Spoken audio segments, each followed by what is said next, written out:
ఈ గాసిప్లు మానేయాలని చెప్పి మేము కోరుతా ఉన్నాం. న్యాయస్థానాల విచారణ జరగకముందే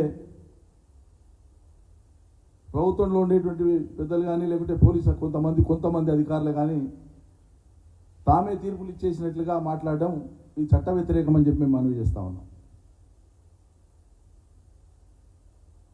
అదేవిధంగా మరీ విచిత్రం, కొంతమంది ఓడిపోయిన ఎమ్మెల్యేలు 3rd ప్లేస్ 4th ప్లేస్ వచ్చిన ఎమ్మెల్యేలు కూడా మేము కూడా ఓడిపోయినాం. వాళ్ళు ఓట్ ట్యాపింగ్ అయింది కాబట్టి నేను ఓడిపోయానని ఎవరు ఎమ్మెల్యే మాట్లాడినట్టు వచ్చింది. కాంగ్రెస్ ఎమ్మెల్యే ఎవరు పేరు నరసింహరావు కాదు అచ్చంపేట అని కూడా మాట్లాడింది. మరి ఓట్ ట్యాపింగ్ అయింది కాబట్టి 64 మంది కాంగ్రెస్ వాళ్ళు గెలిచి అధికారంలోకి వచ్చిందా?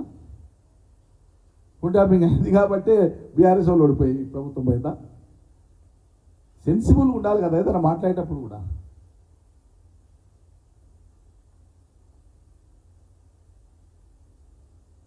నిజం చెప్పాలంటే ఇందిరాగాంధీ గారి కాలంలో కానీ అంతెందుకు తెలంగాణ ఉద్యమం నడిచేటువంటి క్రమంలో ఈ రాష్ట్ర ప్రభుత్వం కాంగ్రెస్ ప్రభుత్వమే ఆనాడు స్వయంగా కేసీఆర్ ఫోన్ను ట్యాప్ చేసినటువంటిది. దాన్ని ఒక పెద్ద అంశంగా మేము చెప్పుకోలే, అదో పెద్ద దాంతో ఏందో బ్రహ్మాండం బదలైతే అన్నట్టు మేము దాన్ని ఆ అంశాన్ని పట్టుకొని ప్రభుత్వం మీద పోరాడని పోలే, సిల్లిగా తీసుకున్నాం. మేము ఏం చేస్తారు, ఉద్యమకారుల యొక్క సంభాషణ రికార్డ్ చేసి ఏం చేస్తారు, ఉద్యమాన్ని అంటిస్తారా? వీఆర్ ప్రిపేర్డ్, మేము సిద్ధంగా ఉన్నాం, దేనికైనా త్యాగాలకు సిద్ధంగా ఉండే తెలంగాణ మొదలుపెట్టామని చెప్పి ప్రకటించుకున్నాం. కాబట్టి మేము ఆనాడు కాంగ్రెస్ ప్రభుత్వం చేస్తుందనేటువంటి విషయాన్ని మేము పరిగణలోకి తీసుకోలేదు సార్. గడిపోసలాగా తీసి పక్కకు పడేసినాం. చేసింది మీరు టెర్రరిస్టుల కోసం, నక్సలైట్ల కోసమో, మరొకరి కోసమో, ఇంటర్నల్ సెక్యూరిటీ కోసమో, ఇంటెలిజెన్స్ను షార్పెన్ చేసుకోవడం కోసమో వాడుకోవాల్సినటువంటి సిస్టమ్ను దుర్వినియోగం చేసింది కాంగ్రెస్ ఈ దేశంలో. ఇందిరాగాంధీ కాలం నుంచి మొన్నటి వరకు కూడా ఇక అలవాటు అందరికీ ఉంటుంది అనేటువంటి దీంతో చేస్తారు. ఒకవేళ నిజంగానే ఆయా డిపార్ట్మెంట్ల పరంగా డిపార్ట్మెంట్ల అవసరాల కోసం చేసి ఉంటే అది మంత్రులకో, మంత్రిమండలికో, ముఖ్యమంత్రికో సంబంధం ఏముంటుంది?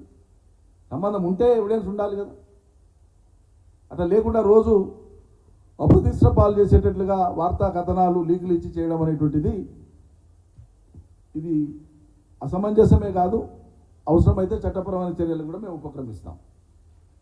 దిస్ లీడ్స్ టు డిఫమేషన్ కాబట్టి కంటిన్యూస్ కాదు, సీరియల్ లాగా.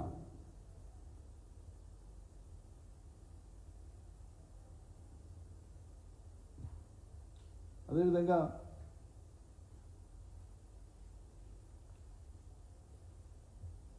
ఈ స్పాన్సర్డ్ ఆరోపణని మానుకొని పాలన మీద దృష్టి పెట్టి ఉదుకు రైతులు విత్తనాల కోసము, తర్వాత వడ్ల కోసము, బోనస్ కోసము, రైతు బంధు కోసము నిరీక్షణ జరుగుతూ ఉంటే, నీళ్ల కోసము, కరెంటు కోసం నిరీక్షణ జరుగుతూ ఉంటే వీళ్లకు సాంత్వన ఇవ్వాల్సి, ధైర్యం ఇవ్వాల్సిన పరిస్థితిని పక్కకు పెట్టేసి పట్టించుకోకుండా బరేలీకి, రాయబరేలీ కొందరు ప్రచారానికి పోతారు, పంజాబ్ కొందరు ప్రచారానికి పోతారు, ఇంకో చోటు కొందరు ప్రచారం. పోనీ మీ పార్టీ, మీ రాజకీయ పార్టీ మీ కార్యక్రమాలు చేసుకుంటే ఎవడొద్దన్నాడు? మరి పాలన ఏం చేస్తారు? రైతులను ఏం చేస్తారు? గాలి వదిలేస్తారా? సీజన్ పోతే మళ్ళీ వస్తుందా? 2 సీజన్లు బాయ్, 2 సీజన్లు బాయ్. డిసెంబర్ 9వ తారీఖు సోనియా గాంధీ గారి జన్మదినం, అమలు చేసి తీరుతాం మేము రుణమాఫీకి అప్పాలు కొడుతుంది. దాన్ని ఆగస్టుకు పోస్ట్పోన్ చేస్తుంది. మళ్ళా దాని మీద షరతులు, ఛాలెంజులు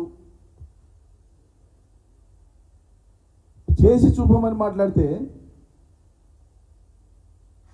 కాబట్టి నిలకడ లేని, పొంతన లేని, దుందుడుకు మాటలు, చర్యల మూలంగా ప్రభుత్వం అప్రతిష్ట పాలవుతుంది. వాళ్ళే గమనిస్తే మంచిదని చెప్పి మేము సలహా ఇస్తున్నాం.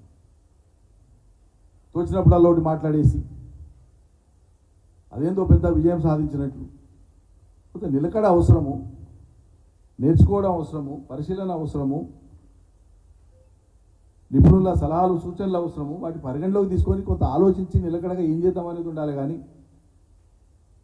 సీట్కి ఎక్కిన 3వ రోజే మెట్రో రైలు బంద్ చేస్తా, ఫార్మాసిటీ రద్దు చేస్తా, ఇది చేస్తా, అది చేస్తా, ఈ కాళేశ్వరం ఫెయిల్, ఇప్పుడు మళ్ళీ మల్లన్న సాగర్కు కాళేశ్వరం నీళ్ళు, మల్లన్న సాగర్ నుంచి హైదరాబాద్కు నీళ్ళు, ఈ పొంతన లేని ఇవన్నీ మాటలతో అవసరం ఏముంది? నిజంగా డెలివరీ మెకానిజంను మీరు షార్పెన్ చేయదలుచుకుంటే, గత ప్రభుత్వం కంటే ఈ ప్రభుత్వంలో మేము మెరుగైనటువంటి విధంగా ప్రజలకు మేము మేలు చేయగలుగుతున్నామని చూపదలుచుకుంటే మీ దృష్టి అంతా దేని మీద ఉండాలి? పాలన మీద ఉండాలి. ప్రతిరోజు కొత్త కోణంలో ప్రజలకు మేము ఏం చేస్తున్నాం అన్న దాని మీద ఉండాలి. ఓయపై ఎంత పొడుగు కప్పాలా మీరు కొట్టింది? ప్రగతి భవన్ అసలు అది ఒక నిషేధిత ప్రాంతం లాగా ఉంది. మేము దాన్ని ఇట్లా ప్రజలకంతా అందుబాటులోకి పెడతామని ఒక్కరోజు పోయి అలాంటి 6 నెలల అడ్రస్ లేదు. మళ్ళీ ఇట్లేనా మాట్లాడేది? కాంగ్రెస్ ముఖ్యమంత్రి పెట్టినటువంటి కంచెల్ని తీసేసి ఏదో కేసీఆర్ను బదనాం చేయాలన్నంత రాక్షసానందం మొదలుతుంది. మళ్ళీ ఏమయ్యాలి? ఇటుపై వచ్చిన దరఖాస్తులు ఎక్కడపై? లక్షల దరఖాస్తులు ఎక్కడపై? వాటి పరిష్కారం ఏమవుతుంది? ఆ దరఖాస్తును మీరు తిరిగి కిందికి పంపిస్తారు.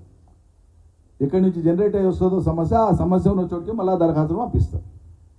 ఇన్ని లక్షల దరఖాస్తులు వచ్చినాయి, మేము పరిష్కరించినామని చెప్తారు. పరిష్కారం మీరు ఈ నుంచి తిరుగుబాట టపాలో వెనక్కి పంపడం కాదు.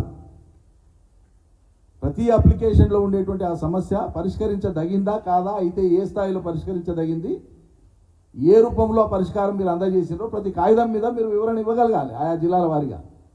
అప్పుడు మీరు ఆ కాగితాలను పరిశీలించినట్టు చేసినట్లు. ఇంకొకటి, మరి ఇంత పెద్ద ఎత్తున వస్తున్నాయంటే మీరు ఆ సమస్యలను అడ్రస్ చేయాలని కదా చేసిందా? లేవు కదా.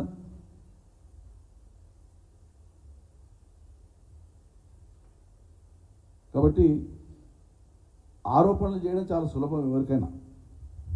దానికి కట్టుబడి చట్టబద్ధమైన సంస్థల ద్వారా చట్టబద్ధమైనటువంటి ప్రొసీజర్లో వాటిని నిగ్గుదేల్చడం అనేటువంటిది